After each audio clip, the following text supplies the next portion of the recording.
नमस्कार मित्र आणि मैत्रिणी, वेलकम टू माय चॅनल. सावळ्याची जणू सावळी. आजच्या भागामध्ये हे दाखवलं गेलं आहे की अखेरकार सावळीने भैरवीच्या मारलेली असते थोबाड्यात. ते कशी काय, त्यासाठी तुम्हाला हा व्हिडिओ शेवटपर्यंत पाहावा लागणार आहे.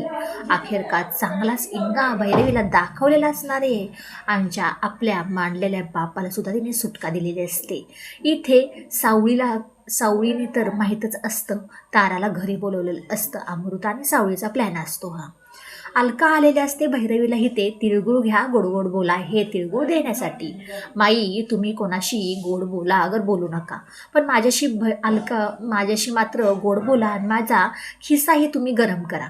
भैरवी म्हणते, अगं तू जरा शांत बसतेस का? माझा मूड ह्या टायमिंगला जरा खराबच आहे. तोपर्यंत इथे सगळं काही जयंती म्हणते, अहो मूड खराब जरी झाला, तुम्ही इथे ताराला ना तिळगुळ देऊन गोड करा ना, आणि माया लेकीचं नातं पहिल्यासारखं तुम्ही एकत्र करा.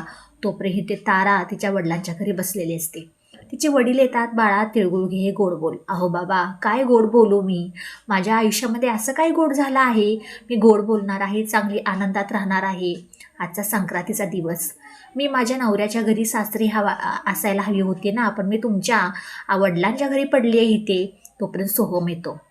तोपर्यंत सोहम आल्यानंतर ना ताराचे वडील म्हणतात, बघ तुझा गोडवा आला आहे बघ.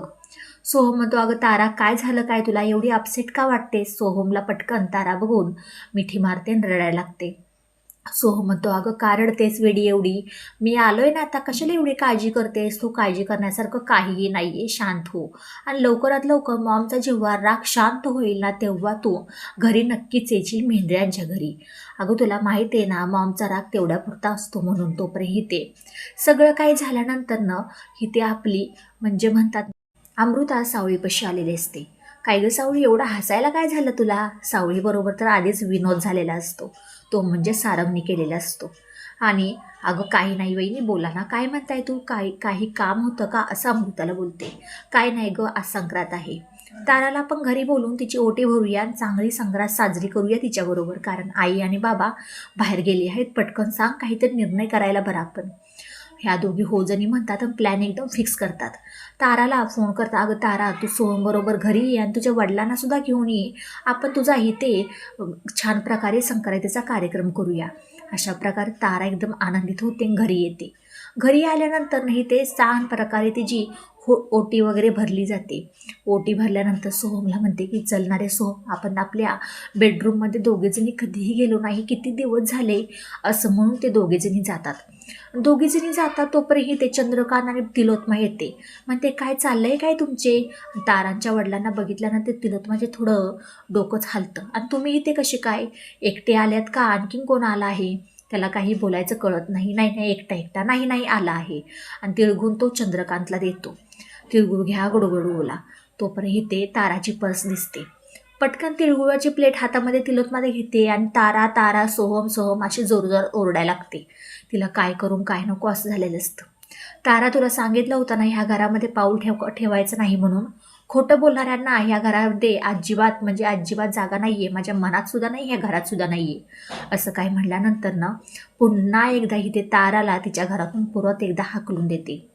इथे जयंतला भैरवी म्हणत असते की, ज्या ज्या माणसांनी मला आणि माझ्या मुलीला लांब केलं आहे ना, त्यांच्या घरावरती चांगली संक्रांत मी आणणार आहे, चांगली त्यांना शिक्षाही देणार आहे. असं काही म्हणल्यानंतर ना, येणाऱ्या काही भागामध्ये आपल्याला पाहायला भेटणार आहे की इथे सावळीला कॉल येतो अलकाचा. अगं सावळी कुठे आहे तू? पोलीस स्टेशनमध्ये ये ना, ह्यांना अटक केली आहे, म्हणजे जगन्नाथला.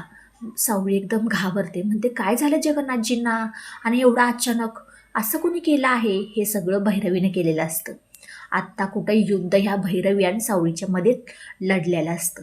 सावळी धावत धावत येते जगन्नाथ आणि अलकापाशी, कशी तरी त्यांची सुटका करून देते. भैरवी बाहेरच उभी असते.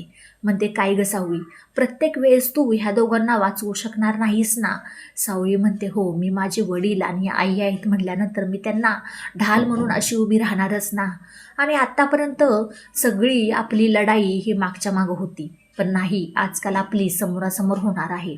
बघूया तुमचा घमंड जिंकतोय का माझी विठुरायाबाची भक्ती. असं काही म्हणल्यानंतर ना, छानच म्हणते भैरवी. बघूया काय होतंय सावळी. नक्कीच आपण पाहूया, कारण की तू जे माझ्याबरोबर केलंस आहेस ना ते फार चुकीचं आहे. आणि ज्यांनी केलं आहे त्यांना अजिबात सुखाची झोपसुद्धा मी झोपून देणार नाही. व्हिडिओ शेवटपर्यंत पाहिल्याबद्दल खूप सारे मनापासून धन्यवाद. आवडल्यास लाईक शेअर सबस्क्राईब करायला अजिबात विसरू नका. चला भेटूया पुढच्या व्हिडिओमध्ये. बाय सगळ्यांना.